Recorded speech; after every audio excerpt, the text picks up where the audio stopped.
መምህር ይውጃት መጥቻለሁ። ቲቸርዬ እኔም ካንተ ማምለጥ አልፈልግም። አትብዶ ዝም ትላት። አንቺ ምን ያጨማልቅሻል? ቀየት ነው ያለው እኮ ነው የተባልሽው።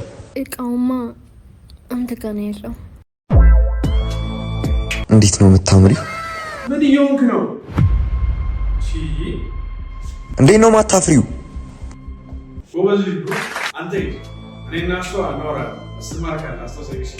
አይ ቲቸር እኔ አውራታለሁ። ባይሆን አንተ ከኔ 10 ማርክ ውሰድ።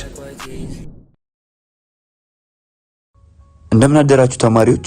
ዛሬ እንግዲህ ያው እውቀት ወይም ገንዘብ በሚለው ዘርፍ ነው የምትከራከሩት። እውቀቶች ትጀምራላችሁ ወይስ ገንዘቦች? እኛ እንግዲህ እውቀትን ደግፈን ገንዘብን ነቅፈን ነው የመጣ ነው። ያው እንግዲህ እውቀት ዘላለማዊ ነው፣ ገንዘብ ግን ጠፊ ነው። እውቀት ካለ በየትኛውም ታይም ገንዘብን ሰርተን ልናመጣው እንችላለን። ግን ገንዘብ ብቻ ኖሮን እውቀት ከሌለን ገንዘቡም ያልቃል። ያው ለአጠቃቀምም ለምንም ማወቅ ያስፈልጋል። ስለዛ እውቀት ነሰሰሪ የሆነ ነገር ነው።